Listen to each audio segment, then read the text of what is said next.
Ketua DPRD Kabupaten seluruh Indonesia yang tergabung dalam Asosiasi DPRD Kabupaten seluruh Indonesia, ADKASI menggelar rapat khusus di kantor DPRD Badung. Selain membahas sinergi pimpinan DPRD dengan Bupati dalam pembahasan APBD 2019, pertemuan tersebut juga membahas percepatan regulasi PP nomor 84 tahun 2014 tentang penjualan barang milik negara atau daerah berupa kendaraan perorangan atau dinas. Ketua Umum Asosiasi DPRD Kabupaten seluruh Indonesia, ADKASI, Lukman Said menjelaskan, pimpinan DPRD diharapkan bersinergi dengan Bupati, terutama dalam pembahasan APBD 2019 yang merupakan masa akhir jabatan, sehingga diharapkan terwujud konsensus bersama yang mengarahkan program anggaran pada sektor pertumbuhan ekonomi. ADKASI berharap Pileg dan Pilpres 2019 berjalan lancar tanpa gejolak dengan menghindari hoaks dan ujaran kebencian demi stabilitas di daerah. Pertemuan tersebut juga membahas regulasi, yakni PP 84 tahun 2014 tentang pelelangan aset daerah. Menurut PP tersebut, pelelangan hanya melibatkan Bupati. ADKASI berharap PP direvisi dalam mewujudkan kesetaraan sebagai wujud penghargaan negara sesuai dengan Undang-Undang MD 3 yang menyebut kedudukan DPRD dan Bupati setara. Di mana pelelangan aset daerah itu DPRD tidak kena, hanya Bupati. Oleh karena itu kita meminta revisi sehingga ada kesetaraan antara DPRD, tapi bukan persoalan kami minta mobil, tetapi ini adalah penghargaan negara yang dalam Undang-Undang 23 itu bahwa DPRD dengan Bupati itu setara.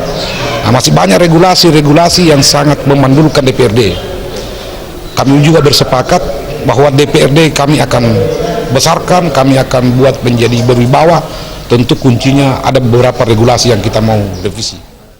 Ketua DPRD Sumbawa, Arahman Alamudi menyoroti gempa di NTB yang mengakibatkan kerugian dan korban jiwa. Melalui forum ADKASI yang menyuarakan harapan status bencana gempa ditingkatkan menjadi bencana nasional agar gempa mendapat bantuan anggaran dari pusat.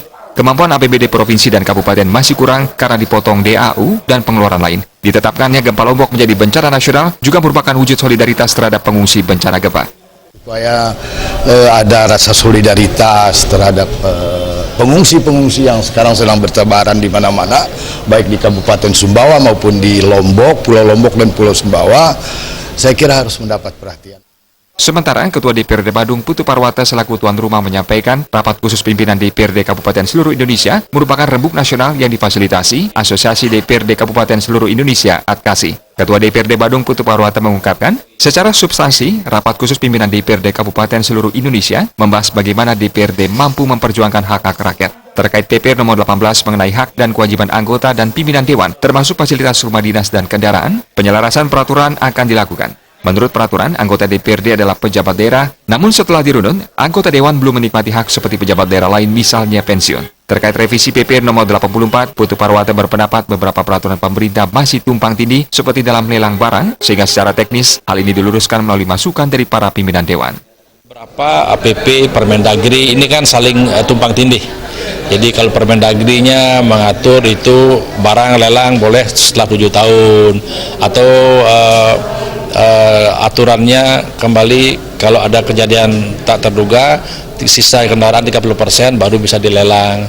Nah kemudian setelah 5 tahun ada PP juga mengatur 5 tahun baru boleh dilelang. Nah ini kita akan luruskan secara teknis, kita rumuskan, kita dengar masukan masing-masing teman-teman pimpinan seluruh DPRD Kabupaten se-Indonesia ini. ADKASI juga mengagendakan rapat khusus yang diikuti pimpinan DPRD Kabupaten seluruh Indonesia dan dijadwalkan dibuka Mendagri Cahyo Kumolo serta Jenderal Purnawirawan Muldoko sebagai pembicara. Sufiatna Bali.